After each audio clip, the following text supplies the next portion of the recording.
They say neighborhoods are supposed to feel safe, but mine turned into a battlefield the day my HOA president decided she'd control me with threats.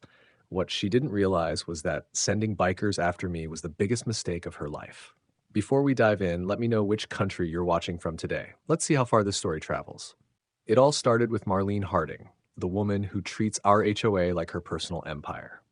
She showed up unannounced on my property one morning, standing in front of my barn like she owned the place.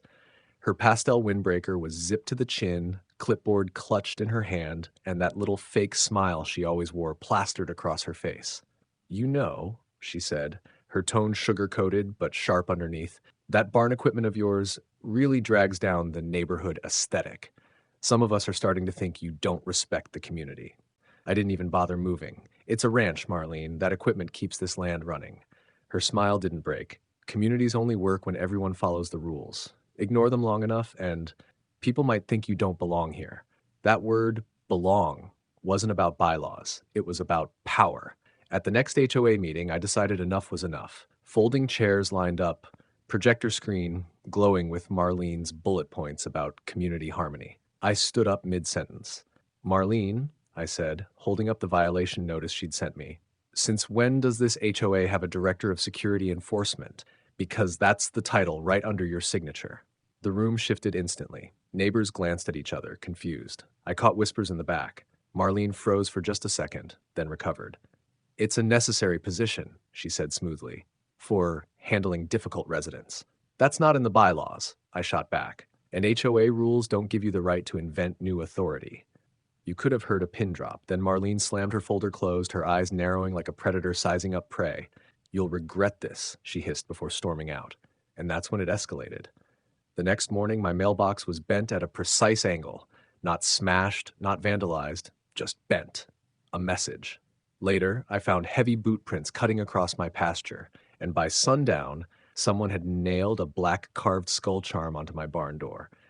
It wasn't graffiti. It wasn't random. It was a marker, the kind used by outlaw biker crews.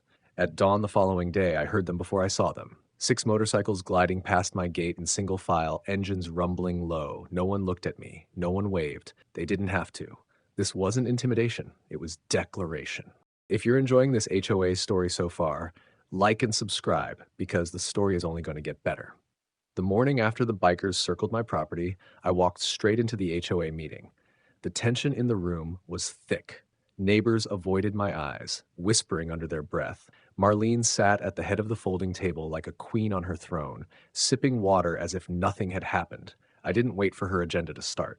"Cut the act, Marlene. Who are the bikers?" Her smile barely twitched. "Excuse me? The 6 men on motorcycles that paraded past my land yesterday. They didn't just wander here. They were sent by you." Gasps rippled through the crowd. One older man muttered, "I saw them too." Marlene leaned forward, voice dropping. "This community has expectations. When you ignore them, sometimes people outside the bylaws take notice." That right there was the crack I needed. "You just admitted to it. You're conspiring to intimidate a homeowner. That's a crime under 18 U.S. Code 241, and having them trespass on my land, that's 18 U.S. Code 2411, and state-level trespassing laws stacked on top." She shifted in her chair, but the smugness didn't fade. "Call it what you want. Around here, nobody's going to side with you over the board." The way she said board made my stomach tighten. This wasn't just her. She had enablers, maybe even scared ones. I slammed my violation notice down on the table. "This ends now, or the sheriff hears every word you just said." Her eyes flickered, the first real crack in her armor. But instead of backing down, she doubled down. "Fine. You want to fight? You'll get one. Just don't cry when you can't handle the consequences." I walked out before she could finish, because consequences were already parked at my gate. That afternoon, the bikers were back, this time dismounting. Black leather jackets, patches stitched across their backs, boots crunching on the gravel like war drums. One of them, a broad man with a scar down his cheek, spat on my driveway.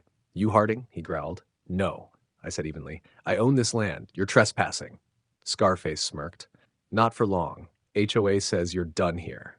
My fists clenched, but I kept my voice level. "Let me explain something to you.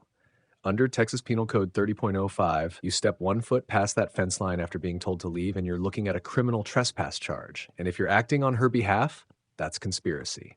Both federal and state law. You ready for that?" They laughed. but not with their eyes. These weren't punks. They were mercs, paid muscle. And in that moment, I knew Marlene hadn't just crossed a line. She'd declared war. I turned back toward the house, calm as ever, because if she wanted a war, she picked the wrong man to start one with. The bikers didn't just leave. They camped at the end of my road like vultures, engines rumbling low, letting everyone know they weren't going anywhere. Neighbors peeked from behind curtains, afraid to get involved. And Marlene? She strutted around with sunglasses and that smug grin, acting like she had the whole neighborhood on a leash. That was the last straw. I wasn't just some guy they could intimidate. I'd commanded men in combat zones, dealt with worse than patched up thugs.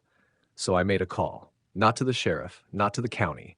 I called my brothers from Delta, men I'd bled with, men who didn't need explanations. By noon the next day, 3 black trucks rolled down my driveway. Out stepped my old platoon, civilian clothes but the same deadly focus. Marlene was on her porch when she saw them, and for the first time her confidence cracked. "You can't bring your army here," she shouted, her voice shrill. "It's not an army," I called back. "It's family, and unlike your hired thugs, they're here legally." The bikers revved their engines, trying to puff up. My men didn't flinch. One of them, Ramirez, leaned in and muttered, "Want us to handle this the usual way?" "Hold," I said, loud enough for the bikers to hear. "We do this by the book." But Scarface and his crew weren't listening. They advanced past the fence, boots crunching gravel, crossing that legal line I had warned them about. That was it. I moved first, stepped in, caught Scarface by the wrist as he swung, twisted, and drove him into the dirt.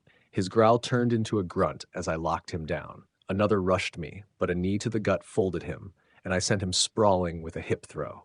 My guys handled the rest. Quick, controlled takedowns, no unnecessary strikes.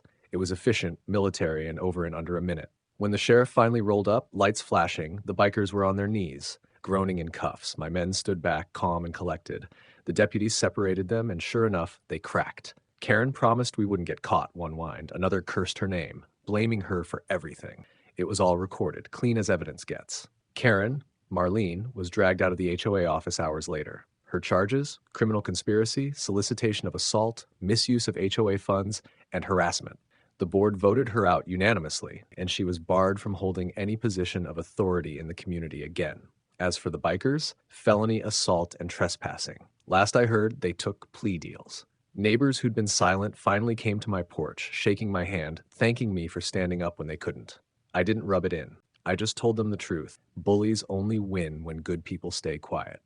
And as the sun set, my platoon and I sat on the porch, watching peace settle back over the land we just defended, not in a war zone, but right here at home. Karen wanted a war, but she forgot. I don't lose battles, not overseas, and sure as hell, not in my own neighborhood.